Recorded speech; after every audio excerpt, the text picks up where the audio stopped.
Des parasols, des palmiers et des transats, c'est l'été et Paris prend des airs de Côte d'Azur, même si ici, le sable est remplacé par des pelouses bien vertes.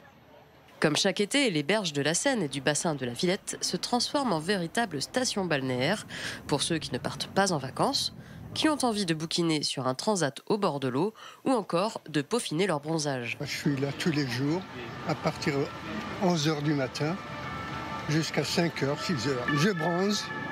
J'ai l'impression d'être en vacances, d'être sur la Côte d'Azur. C'est un rendez-vous annuel, je ne manque pas. Ça permet d'attendre les vacances avec douceur, quoi. Se préparer un peu dans l'ambiance de l'été. Pour ses 18 ans, Paris-Plage fait profiter gratuitement d'espaces de détente et de loisirs aux Parisiens et aux visiteurs pendant les chaleurs de l'été. Pelouse fraîche, parasols, brumisateurs, près de livres et de bandes dessinées, mais aussi de jeux de société.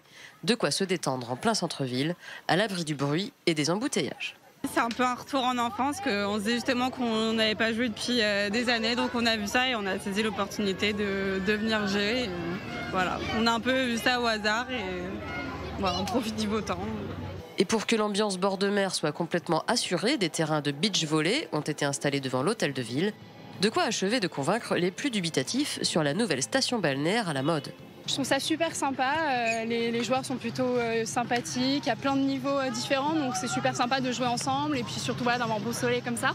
Donc vraiment un bon point pour le beach volley sur l'hôtel de ville, c'est cool. Il y a pas mal de gens qui s'arrêtent, qui sont intrigués juste pour regarder ou en effet pour tâter un peu de la balle vu que c'est un sport assez ouvert, quoi. Un peu, tout le monde peut en faire. Donc c'est original comme idée et c'est bien, c'est bien. Trampoline, pétanque, tai chi, bibliothèque, loisirs nautiques, on en oublierait presque de partir en vacances. C'est vrai que pour les personnes qui ne peuvent pas spécialement aller en vacances, ça peut être intéressant de venir ici pour ne serait-ce que se ressourcer. Et comme il y a pas mal de monde de l'international, on a quand même un peu l'impression d'être entre guillemets autre part qu'à Paris même, là où il y a toute la circulation et tout le bruit des voitures et le stress. Donc du coup, ouais, ça peut être un alternatif pour les gens qui n'ont pas les moyens de partir en vacances.